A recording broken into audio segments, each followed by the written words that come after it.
has shown me an area on his property. It's hard to see, but if you look down in here, these are all talus piles. Tailing piles. Tailing piles.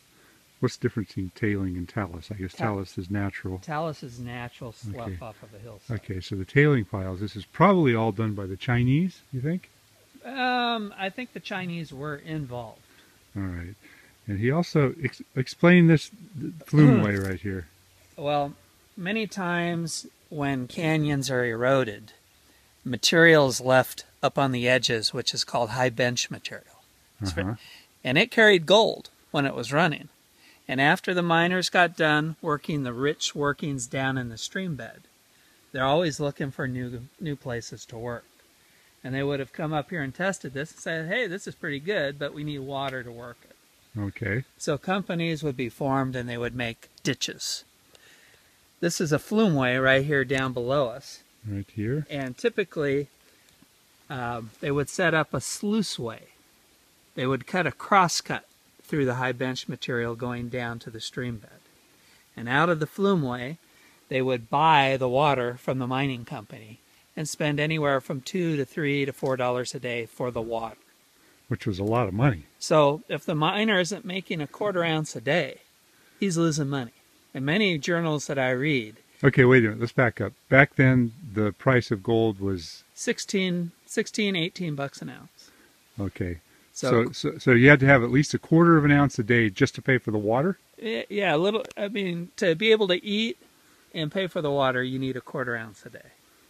That's amazing.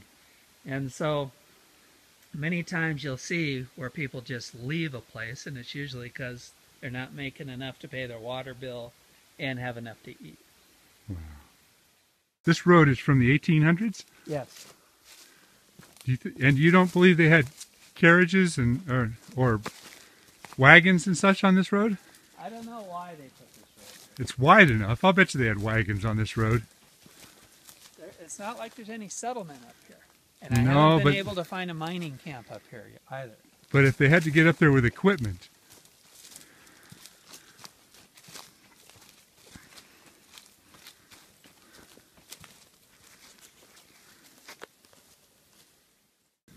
All right. Yeah, Where are we? This was called Marble Gulch for a little bit because of this marble deposit. And it was first looked at as something to make a business out of by a guy named Esty in 1862. And so he started developing it. And then for several years, it was just sitting here abandoned, and a group out of Oakland bought it, Tubbs and Company. And at its height, they probably had 25, 30 people working here. Many of the buildings in San Francisco and Oakland were built from this quarry, the marble out of this quarry. So this wall of marble up here, do you believe that it used to come quite a bit further out? Oh yeah, you can see over there where the corner of my truck is, that was the original face. So they've taken off like 30 feet to 40 feet of that vertical face. Wow. And they just kept blowing off sections and slicing it up. And what we're looking at right down here, is this where the gang saws were? Or? Yeah, they had 5 sets of gang saws. Gang saw is where you put multiple blades next to each other. And you have some power force that makes it go back and forth and back and forth. And what was the power source here? They had it running off of steam for a while, and then they had it running off of a big Pelton wheel with water. The source of the water is about 300 feet in elevation up above us, and it came down an 11-inch pipe to drive it. The saw blades, which you can see over here, are some of the old saw blades. They're just rectangular flat bar, and they would have a little grit dripping in with a little water, and that's by the side-by-side action going would slice these things into any width you want. So it was a back and forth motion. It wasn't like a continuous band? No. Oh, wow. Yeah. Gosh, I wonder how long it took to cut a tombstone. They made a lot of deliveries out of this place. So what year was this place? You said originally in the 1860s, but what year was it originally developed into the heyday, a functional marble quarry? The heyday was the late 1870s until the mid 1890s. And by mid-1890, there was a depression in California, and it went out of business. So it was busy for about 20 years? Yeah. And how many people? You said about 25 people here? That's my best guess, is they had up to 20, 25 people working here. And all of this over here, this is all marble, all the way out to the end here. Yeah, that's all the offcut. You know, all the corners and edges that they couldn't slice up to make marketable product, they had to move it out of the way. So they had an ore cart with some rails, and they ran it along the top and just kept dumping it off the edge, you know, to get it out of the way. And you believe there was a bunkhouse down here, a boarding house of some sort? Well, I found an article in the paper about a fire that started and burnt down the boarding house that was run by Mrs. Swithenbank, the widow of Abram Swithenbank, that got killed here in 1878 by getting caught up in the equipment. Oh, cool. Yeah. So was the boarding house for the workers or for just For the workers. miners? No, for the workers. For the For the marble quarry. Okay. And I actually have a picture of Abram Swithenbank sent to me by the Swithenbank family that I found on the internet. And I found his tombstone in Fiddletown made out of the marble from this quarry. And this is the lower foundation wall of this big facility here. And I wonder what this was for. Was that for water? Water was coming down through here? Yeah. And then water would go rushing down here. Wow, look at this. Smooth piece of marble right there. Looks like a tombstone. Wow. This piece was cut and laid in here. These were all kind of set in as more natural edges, but that one was a cut piece. Is along this space here, Yeah? I want to put a wall, a vertical wall, but made out of offcut, Oh, that'd be cool.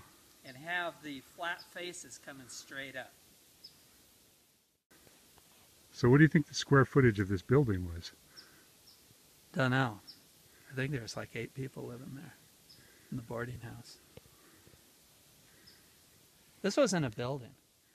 This was outdoors? Yeah. It must have been covered. It must have had some kind of an overhang. No. Why did they have such a strong structure? I mean, what, Because the amount of force taken, they would be bringing over 20-ton slabs of marble, dragging them over with oxen, setting them up in the gang saws, and these things would be going back and forth and back and forth. I wonder how many gang saws were here. 5 sets of gang saws, according to the newspaper. Wow. And you've researched all this and found all the articles. Yep. Come over here. I'll show you what a blade looks like out of a gang saw.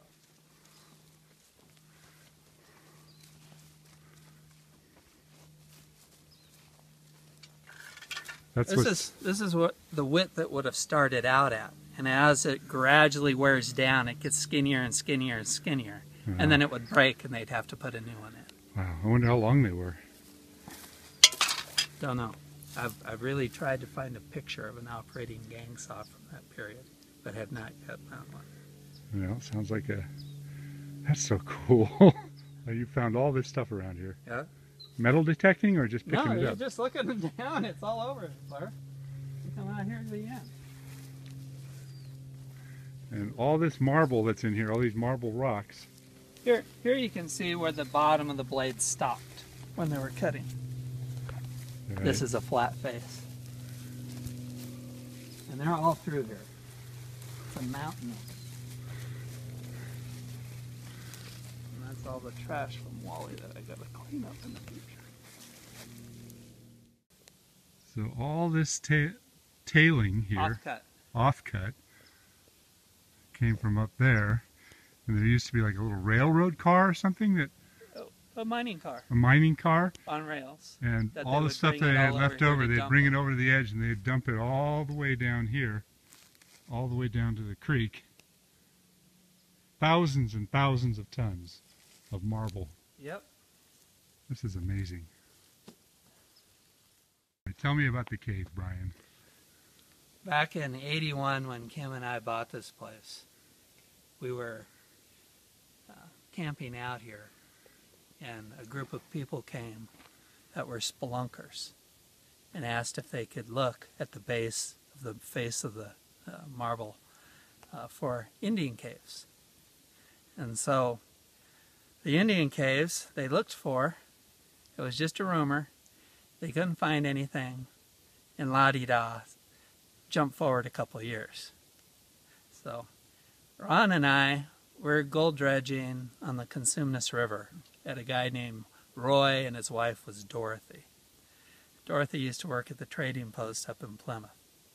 They were old codgers. They had retired from Lockheed from the Bay Area, and he used to hike up and down the river all the time looking for coins and metal detecting and all that. And because we dredged on his property, we didn't do very well. I did tell him the story about the supposed Indian caves. So this guy, he does all sorts of research trying to find places to go metal detecting. And it was 4 or 5 years after that he told me, he said, "Brian, I found an article in the Amador Ledger about Indian caves on your property. You were right." What year was the article from? He didn't know. But you found the article. It took me 10 years. Every rainy Saturday, I went and I started with the very first Amador Ledger on microfilm.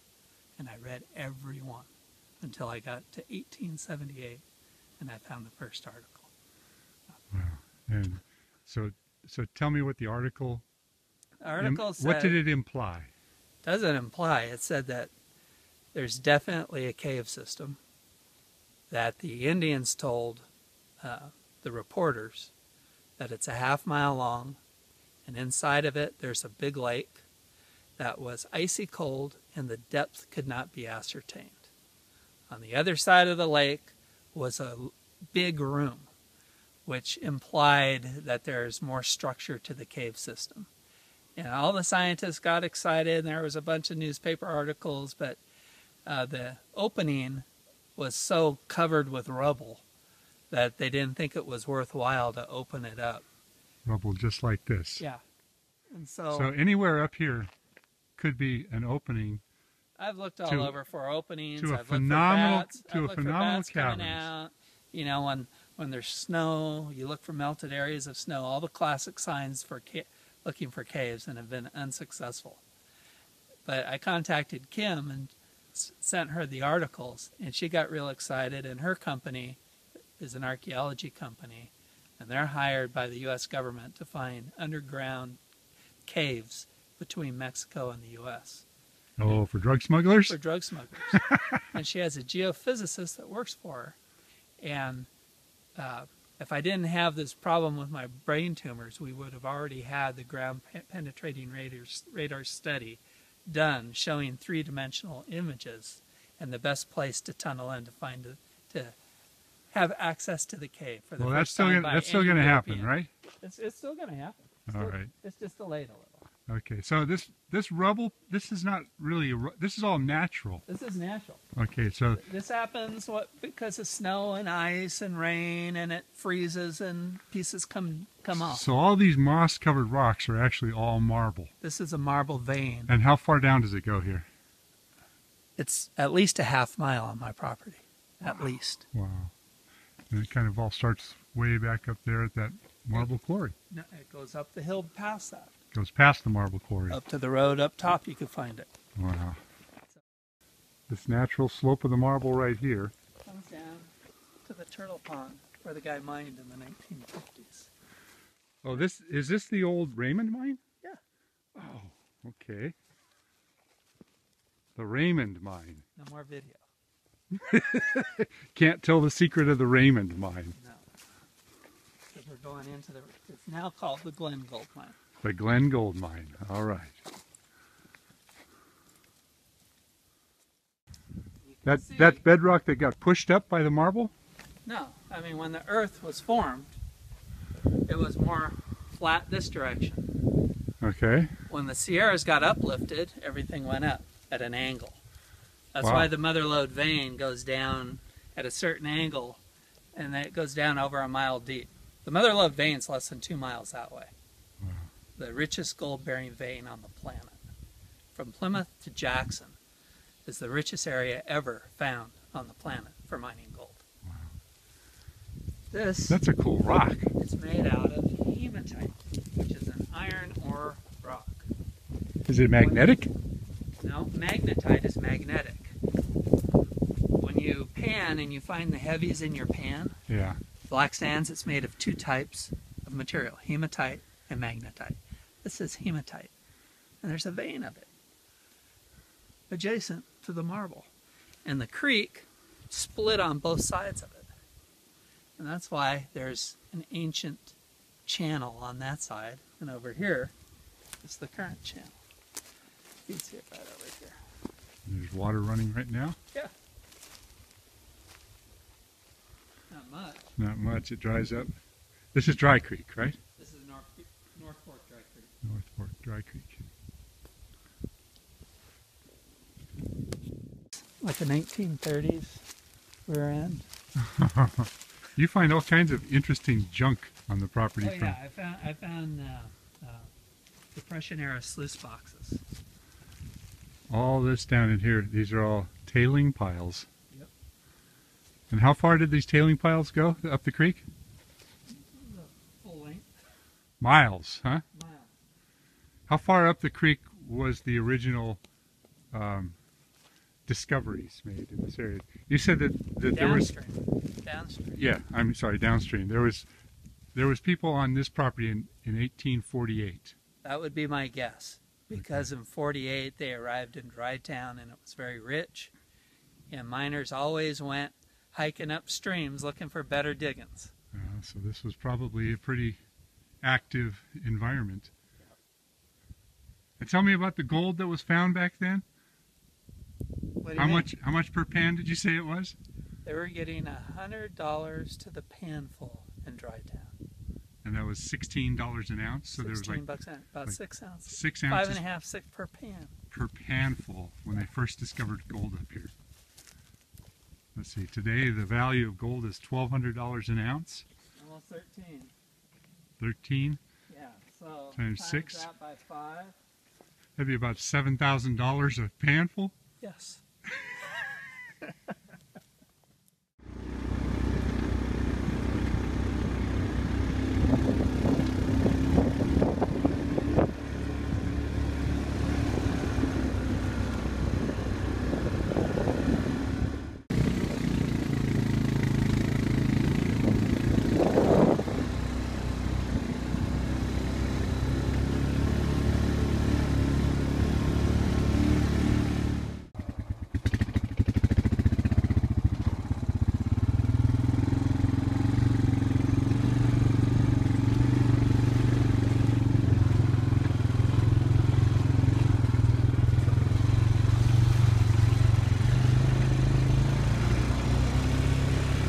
Found a lot of mountain lion scat right here. Good morning, Miss Slate. You're looking beautiful as always. Are you going to give us some of your golden charm today? Oh, you mean Slate Creek? Miss Slate, my honey hole. That's where I get the nuggets.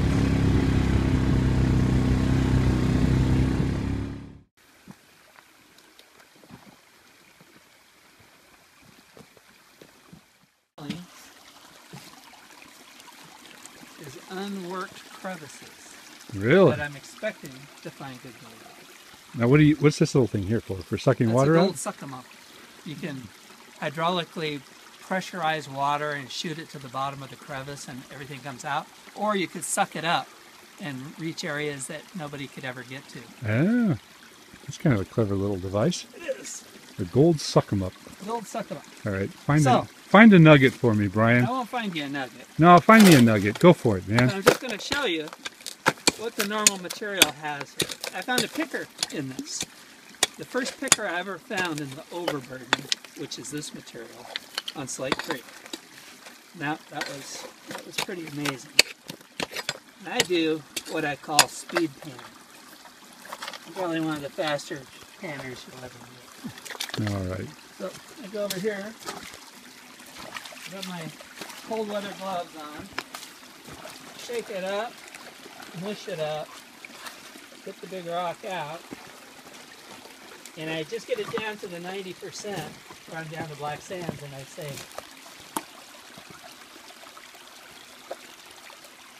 and I check it because I always want to make sure I'm in an area where there's gold. You can see we're almost down to the black sand down here. That's enough. Yeah. Take all that material back with me. Oh, We do our do you first. see any color in there right now? Not yet. We're doing this is called the reveal.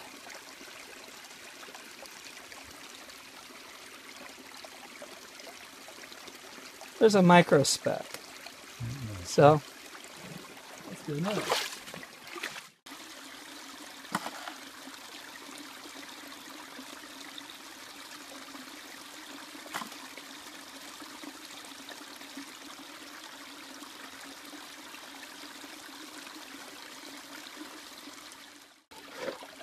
Bigger rocks out.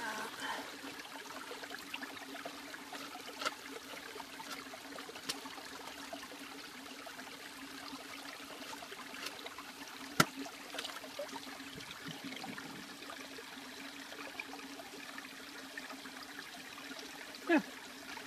See that little flick we just got out of there. A little piece in there? Yeah. There's that one little. And another little one below it, and another one there. Got 3 pieces out of that. So it's about 10 cents worth of gold. Maybe. Wow. That's where we're going next. There's gold in them Dar hills. And Brian's going to find it. Bigger rocks out.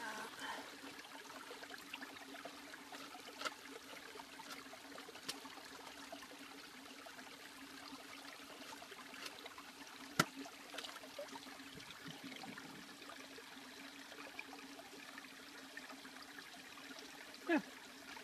See that little flick we just got out of there. A little piece in there? Yeah. There's that one little. And another little one below it, and another one there. Got 3 pieces out of that. So it's about 10 cents worth of gold. Maybe.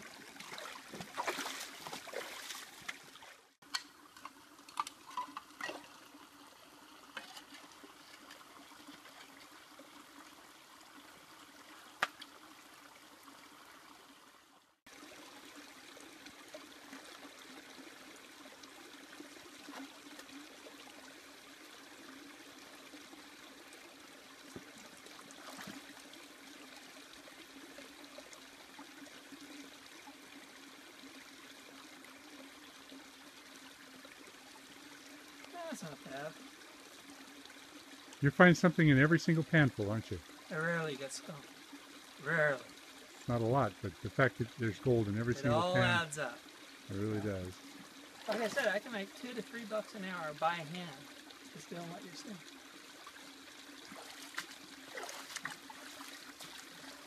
When the zombie apocalypse comes, I've got food. 2 or 3 hours, you can buy a can of beans. That's right. About.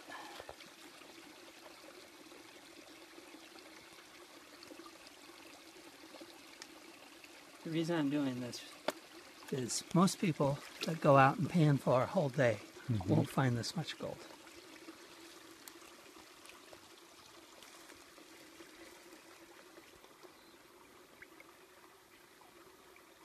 Put all these rocks out of the way. Let's put that one. The little flatties like to move around.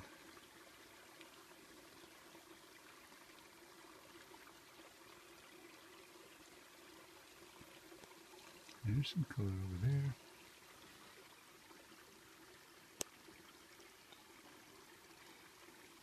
Yeah. That's a decent amount of little gold there. Yeah. So little sparkles in there. Gold doesn't sparkle. Sure it does. No, it doesn't. Fool's gold sparkles. Yeah, she's cutting hairs now. It's pretty. Alright, we found an artifact. We're using the metal detector here. Brian has found something big. We're thinking it might be a digging tool. Possibly the head of an old shovel. Mid-1800s possibly. It was pretty deep. We dug about a foot of dirt off of it to get to it. see what the find is. Look at that. It looks really old.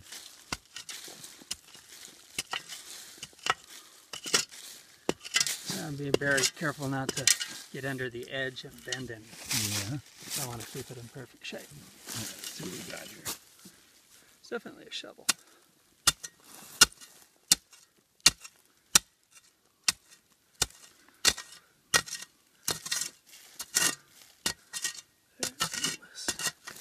There you go. That top edge looks like it's in pretty fair shape. Looks like a newer shovel. You think so? Yeah, probably 1870s. It's not 1850s, so we'll take it up top and compare it to some of our other samples. Good job.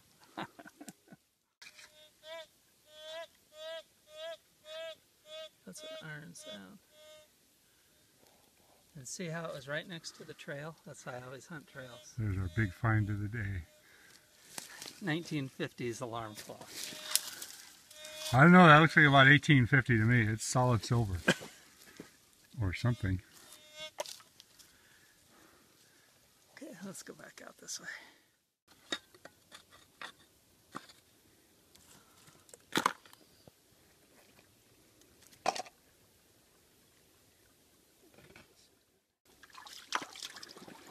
That's why I wear these insulated gloves to protect my hands, but the water gets cold too, but you're smushing up all the clay, dissolving it.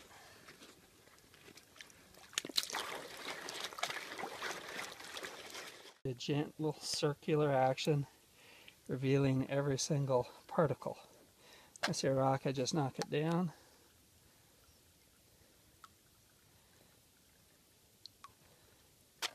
Usually my gold's right here.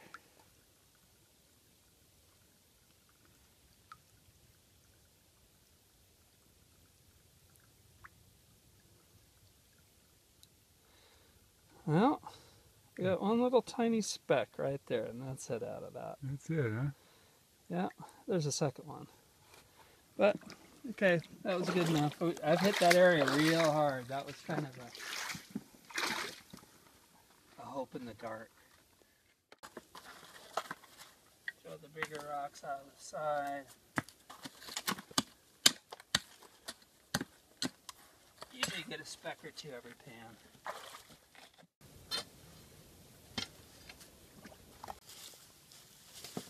Now the moss, you always find color in the moss.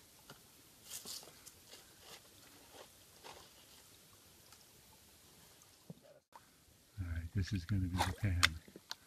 This pan is going to have some nice little pickers in it because I found a nice little crevice with some awesome clay and roots, and it was right in the bedrock. Look at all that black sand in there. Oh yeah. It's not black sand yet. Not yet, huh? No. There will be.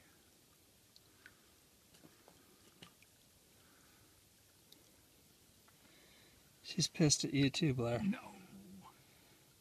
Not even a speck. Oh, keep going. It's over There's there. one speck. It's over there. One speck. That's it. Go, keep going. It's over there. You missed it. Hmm? You missed it. It's Got gotta one be. speck. One speck. Oh man. She is being a bitch today.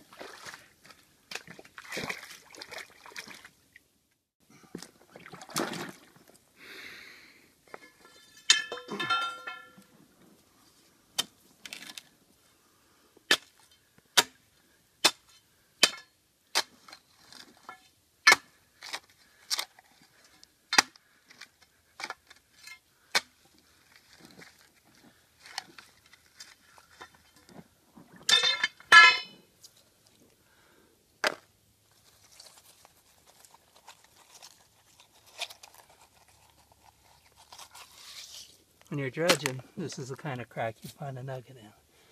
So what we're going to do is take all this down to the bottom there.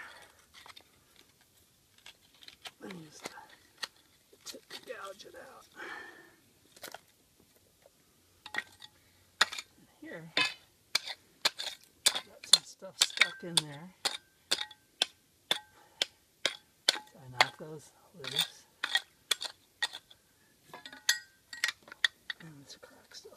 lot of good material. This is where I'd use a gold supplement, because you could slush water in and it hydraulically pushes everything out of all the little nooks and crannies. You suck it up. Okay.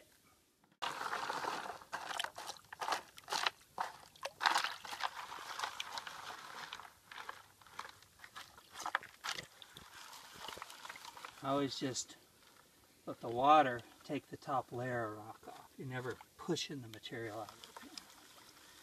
And every 4 or 5 times I reconcentrate it down in the corner so I don't lose my gold.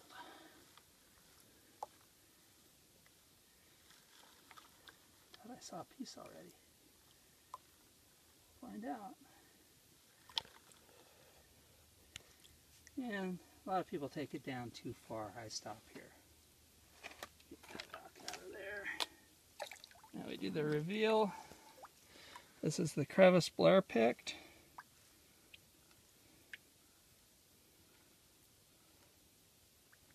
There's the piece I saw. See, it's right there. Yeah, I see a little tiny bit. That's a little flake. There's the second little tiny piece right there. And the third piece right there. That's the best pan we've had over here. There's one little piece. There's another 2 pieces. There's another little piece. 3 pieces. We're getting into color. They're 4 or 5. Yeah. They're No nuggets. they're having a convention. You are just looking so pretty today. Give us something to hoot and holler about.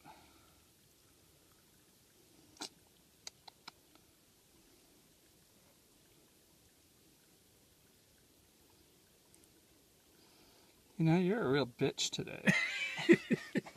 2 specks. Yeah, it happens. It happens. The fickle mood of a woman. Miss Slate Creek. Miss Slate.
That's where we're going next.